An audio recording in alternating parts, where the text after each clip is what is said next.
आणि पुढची बातमी आहे नाशिकमधनं। द्राक्षाची पंढरी अशी ओळख असलेल्या नाशिक जिल्ह्यामध्ये द्राक्ष उत्पादक शेतकरी पुरता उद्ध्वस्त झालाय। अवकाळी पावसाने नाशिक जिल्ह्यातील 56,000 पैकी 45,000 हेक्टरवरील द्राक्ष बागांना या अवकाळी पावसाचा फटका बसलाय।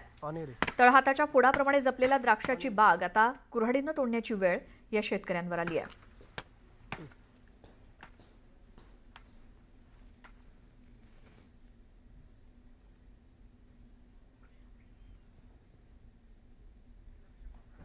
आमचे प्रतिनिधी लक्ष्मण घाटोळ आपल्यासोबत जोडले गेलेत। लक्ष्मण, असं काय झालंय की ज्यामुळे शेतकऱ्यांना हे पाऊल उचलावं लागलंय? काय परिस्थिती? श्वेता, खरं तर द्राक्षाची पंढरी अशी नाशिक जिल्ह्याची ओळख आहे। जवळपास नाशिक जिल्ह्यामध्ये जर विचार केला तर 65,000 हेक्टरपेक्षा जास्त भागावरती द्राक्ष पिकाची लागवड केली जाते। मात्र यंदाच्या वर्षी जो अवकाळी पाऊस झालेला आहे त्या अवकाळी पावसाने नाशिक जिल्ह्यातला द्राक्ष उत्पादक शेतकरी पुरता उद्ध्वस्त केलेला आहे। 65,000 हेक्टरपैकी जवळपास 45,000 हेक्टरपेक्षा जास्त अशा प्रमाणामध्ये द्राक्षांचं नुकसान झालेलं आहे। हे जे द्राक्षाचे बाग आपल्याला दृश्यांमध्ये दिसतात, या द्राक्षाच्या बागाला कुठलंही फळ यंदाच्या पावसामुळे आलेलं नाहीये। खरं तर या पावसामध्ये साधारणतः ऑक्टोबर नोव्हेंबरमध्ये या द्राक्ष बागांना फळ लागत असतं आणि फळ लागल्यानंतर त्याच्यावरती वेगवेगळ्या फवारण्या करून द्राक्ष जो आहे तो बाजारामध्ये विक्रीसाठी पुढच्या काळामध्ये येत असतो। मात्र वर्षभर त्या झाडाला या शेतकऱ्यांनी जपलेलं आहे। त्या शेतकऱ्यांना अशा पद्धतीनं आपला द्राक्ष बाग जो आहे तो कुऱ्हाडीने तोडण्याची वेळ आलेली आहे। त्याची ही सगळी दृश्य आपण बघतोय। जो शेतकरी आपला या झाडांना खरं तर लहान मुलांसारखा जपत असतो, तळहाताच्या फोडासारखा या द्राक्षाला जपत असतो, मात्र त्याच द्राक्षावरती अशा पद्धतीनं कुऱ्हाडीने घाव घालण्याची वेळ या भागातल्या शेतकऱ्यांवर आलेली आहे। आणि त्याचेच हे दृश्य बघतोय नाशिकमध्ये सगळेच शेतकरी जवळपास ज्या मातोरी गावाचा जो पट्टा आहे, जो पश्चिम पट्टा आहे नाशिकचा, या भागामध्ये मोठ्या प्रमाणात द्राक्ष शेती आहे। मात्र त्या भागातले सगळे शेतकरी अशा पद्धतीनं द्राक्षाचे झाडं जे आहे ते कुऱ्हाडीने तोडताना आपल्याला पाहायला मिळत आहे। त्यांच्यावरती ही वेळ का आली आपण त्यांच्याशीच बोलूया। आपल्यासोबत भरत पिंगळे नावाचे हे शेतकरी आहे, आपण त्यांच्याशी बोलूया। तुमच्यावरती हे झाडं तोडण्याची वेळ द्राक्षाची का आलेली? काय झालं, या वर्षी अति पावसामुळं 6 महिने पाऊस पडला, त्याच्यामुळं सूर्यप्रकाश भेटला नाही झाडाला आणि गर्भधारणच झाली नाही आणि पीक जो यायचा टाईम होता त्यावेळेस फुल पाऊस चालू होता, त्याच्यामुळं द्राक्षबाग काही आली नाही यावर्षी। आणि ऐन ज्यावेळेस आम्ही छाटले सप्टेंबर महिन्यामध्ये पहिल्याच आठवड्यामध्ये फुल पाऊस पडला, जेव्हा द्राक्षबाग पोंग्यातच होती, त्याच्यामुळे ती पूर्ण जिरून आणि बाळीत गेली। त्याच्यामुळं आज एवढे म्हणजे लहान मुलासारखे जपलेले आम्ही द्राक्ष एक साधारण 15-16 वर्ष ते झाड जगतं, आज आम्हाला स्वतःच्या हाताने कुऱ्हाडीने तोडायला लागू राहिले। वाईट वाटते याचं। आपण बघतोय श्वेता, हे भावनिक झालेले आपल्यासोबत आणखी काही शेतकरी आहे। या भागामध्ये किती शेतकऱ्यांवर ही वेळ आलेली आहे कुऱ्हाडीने घाव घालण्याची द्राक्ष बागांवरती? 60% ते 70% गावातले द्राक्ष बाग तुटलेली। त्याचं मुख्य कारण म्हणजे यावेळेस झालेला अवकाळी पाऊस सप्टेंबर, ऑक्टोबर आणि नोव्हेंबरपर्यंत, यामुळे फार नुकसान झालेली आहे। आणि जवळजवळ ज्या बागा अजून उभे दिसत आहे त्याच्यात 10, 15, 5, 2 घडे। आता त्या शेतकऱ्याला तो कॉस्ट परवडणार नाही, ते पैसे पावडरीवाल्यांचे कुठून द्यायचे, लेबरला तर रोज पैसे द्यावं लागतात। या परिस्थितीत अवघड आहे। आणि आज हा बाग 15 वर्षाची लाईफ 7 वर्षात तोडायचा आहे। याला उभं करण्यासाठी एकरी 4 ते 5 लाख रुपये लागतात, तर कसं उभं करायचं? फारच अवघड परिस्थिती। सरकारची मदत काही आली की नाही तुमच्यापर्यंत? सरकारची मदत आता माझेवाले 4 एकर क्षेत्र आहे, 9,000 रुपये आलेले फक्त। आता 9,000 रुपयामध्ये एक पावडरचा हातसुद्धा नाही निघत। म्हणजे सरकारनं मदत केली पण ती शक्य नाही द्राक्षाला इतकं पुरल म्हणून, कारण द्राक्षाला काही लाखो रुपये लागत आहे। सरकारनं किती जरी मदत दिली तरी ते पुरेशी नाही आहे। सरकारने एवढंच करावा का आमच्या शेती पिकाला हमी भाव द्यावा, त्यांना लाईट आणि पाण्याची सोय व्यवस्थित द्यावी, बाकी काहीच नको आहे आम्हाला।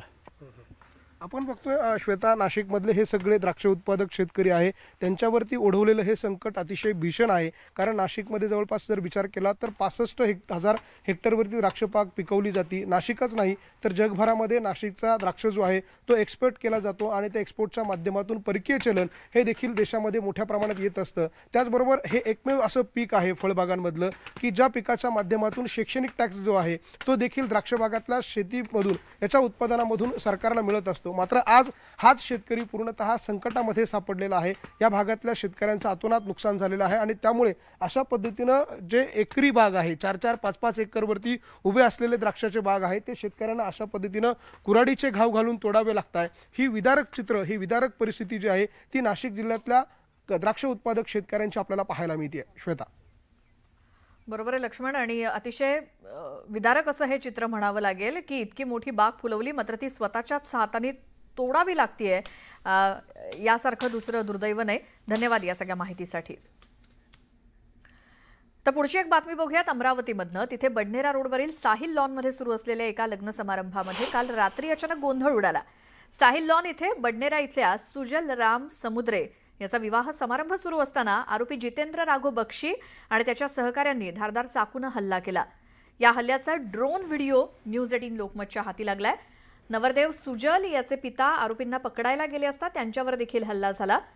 त्यानंतर आरोपी दुचाकीवरती बसून पळून गेलेत आणि ही संपूर्ण घटना कॅमेऱ्यात कैद झाली आहे. या हल्ल्यामध्ये नवरदेव गंभीर जखमी झालाय.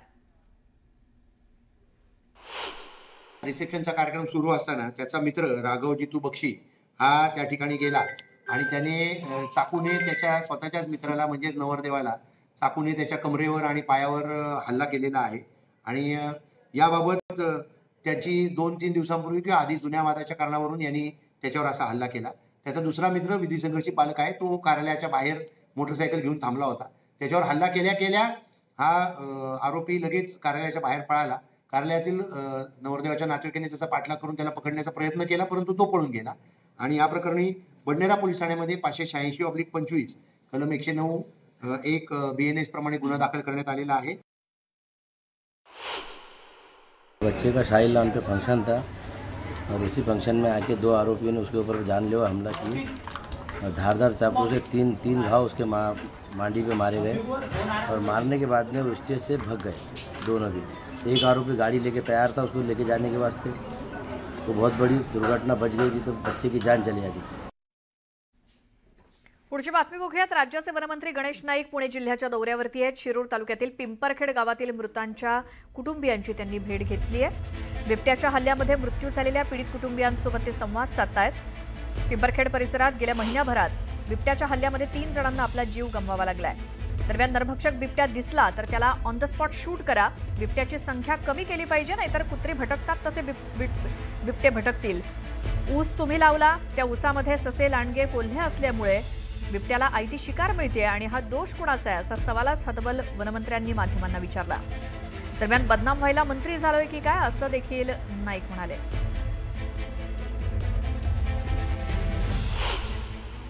तो ह्याच्यातून मार्ग काढण्यासाठी आपण सगळे सतर्क राहावं. आता ही ऊसतोड झाल्यानंतर हे बिबटे मोकळे होणार आहे. अरे मी जसे सापडते तसे त्यांना रवाना करण्याचा आम्ही आदेश दिलेले आहेत. ओके. तुम्ही आता बोलताना म्हटलात की दिसणारा बिबट्या शूट आउट करा, तुम्ही वन विभागाला आदेश दिलेले आहेत. जर का तो लोकांच्या अंगावर येत असेल ना तर त्या ठिकाणी नरभक्षक त्याला शूट आउट शॉट करून टाका सांगितलेलं.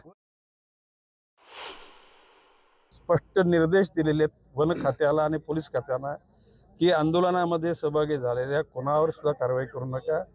समुपदेशन लोकांना अवेअरनेस आणून, शेवटी ही संपत्ती कोणाची आपलीच आहे. बिबट्याने केलं हे सगळ्यांनाच, कुठलाही माणूस त्याच्यातून त्या घटनेबद्दल सगळ्यांना खंत आहे, दुःख आहे. परंतु या बाबतीमध्ये कोणाची जरी त्या ठिकाणी नावा निष्पन्न झाले तरी सुद्धा पोलीस आणि वन खात्याला आम्ही सांगितलेलं आहे की या ठिकाणी कारवाई करण्याचा कोणी आग्रह धरायचा. वनातला बिबट्या